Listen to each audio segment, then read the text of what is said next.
people, even now, because it's like the 100th anniversary of the Russian Revolution, are celebrating Lenin. It's like, that's not good. That's like celebrating Hitler. Okay, I'm dead serious about that. It's not good. And the fact that people can dare to think that that's okay means that there's something wrong with the way that we look at history. Lenin was a monster. And if you want to know about that, you can read Solzhenitsyn's writings about Lenin. Because the communist apologists say, well, it wasn't Lenin. Lenin was a good guy. He was all motivated by love of the working class. It's like, well, his henchman was Stalin. And if your henchman is Stalin, you're not a good guy. and Lenin was around during the early collectivization. And if you read what he wrote, you'll find out that he was perfectly willing to have any number of people die as long as his ideological system could be brought into being. So there's no celebrating Lenin. There's no we're cool, young, Marxist, hip revolutionaries, and he's our idol. It's like, there's none of that. Not if you know anything. Not if you're decent. Well, there was the death of the kulaks, I told you about that. There was the Ukrainian famine, that's 6 million gone there. There was the rise of the Gulag state, because it turned out that Russia, the Soviet Union, couldn't run on the principles that it had laid down as sacrosanct. They just didn't work, so you had to enslave everybody and run your economy as a slave state, essentially, and try not to kill the people in the gulags so fast that you can't suck some productive labor out of them. There's the death of tens of millions of people. We don't even know. The estimates range from 15 to 60 million. And like, we won't get too picky about the numbers, because after the first 10 million, you kind of made your point.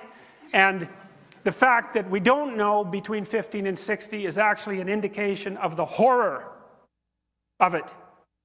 Because our count is off by tens of millions. And that's only within the last century. And then there was the 1956 crackdown on Hungary and the 1968 invasion of Czechoslovakia. Then there was the whole like thermonuclear Holocaust thing that was going on at the same time, and the fact that in 1962 and in 1984 we were seconds away from complete annihilation, right? During the Cuban Missile Crisis, the keys were in the intercontinental ballistic missile release systems, and Castro, as he admitted to Jimmy Carter, in case any of you are Castro fans, which you shouldn't be, that he was perfectly willing to have Cuba annihilated if it would have meant the defeat of the United States. And then in 1984, approximately, I may have the date exactly wrong, the Russians received an indication from their early warning systems that the Americans had launched 5 thermonuclear missiles, and one Russian decided that it was a mistake and refused to launch the retaliation. And he just died about 2 weeks ago. So, you know, that was pretty close. And so that was experiment number 1, let's say. That wasn't good, that experiment. Let's put it that way. It wasn't good. It was exactly the antithesis of good. It was precisely the antithesis of good. But that wasn't all. I mean, there's the People's Republic of China. That's a different country. Like, seriously, a different country, right? Different tradition, different language. How many people died in China under Mao? No one knows. Same issue with the Soviet Union, although Mao was a bigger monster than Stalin, and that's impressive, you know, because there's Hitler, there's Stalin, and there's Mao. And of the 3, Mao was probably the worst. He's still revered in China. Maybe that accounts for their affinity for North Korea, which could still destroy us all, the remnants of that horrible state. Maybe 100 million people died in China during the Great Leap Forward. That's a hell of a leap forward. Well, maybe it wasn't 100 million, you know, maybe it was only 40 million. But as I said before, when you're counting in the tens of millions, your point's already made. And then there was Cambodia and the killing fields, and Bulgaria and East Germany and Romania and the Democratic People's Republic of Korea, that's North Korea, and Vietnam and Ethiopia, Hungary, etc., etc., etc. It was never a successful communist state. Cuba, I suppose, came closest, but it was radically The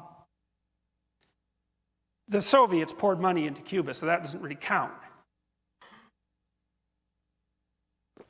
So then the first question was, well, are these Marxists motivated by love or hatred?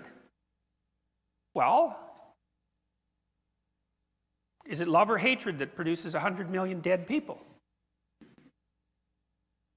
And is that enough evidence or not? And if it's not enough evidence, if you think to yourself, well, that's not enough evidence, it was never really given its a proper try. It's like, well, what would have been a proper try? See, I always think when I hear someone say that, I know what you think. You think in your delusional arrogance that you understand the Marxist doctrines better than anyone else ever has, and that if you were the one implementing those doctrines, you would have ushered in the utopia. That's what you mean when you say that. And, you know, they say, and there's an idea in the New Testament that there's a sin, it's the sin against the Holy Ghost. If you commit that sin, no one really knows what it is, that you can't be forgiven. And I would say, well, if you want a candidate for the sin against the Holy Ghost in the 21st century, the statement, real communism was never tried, with the underlying idea that if you had been the person implementing it, it would have worked, I think that's a pretty good contender for something for which you should never be forgiven.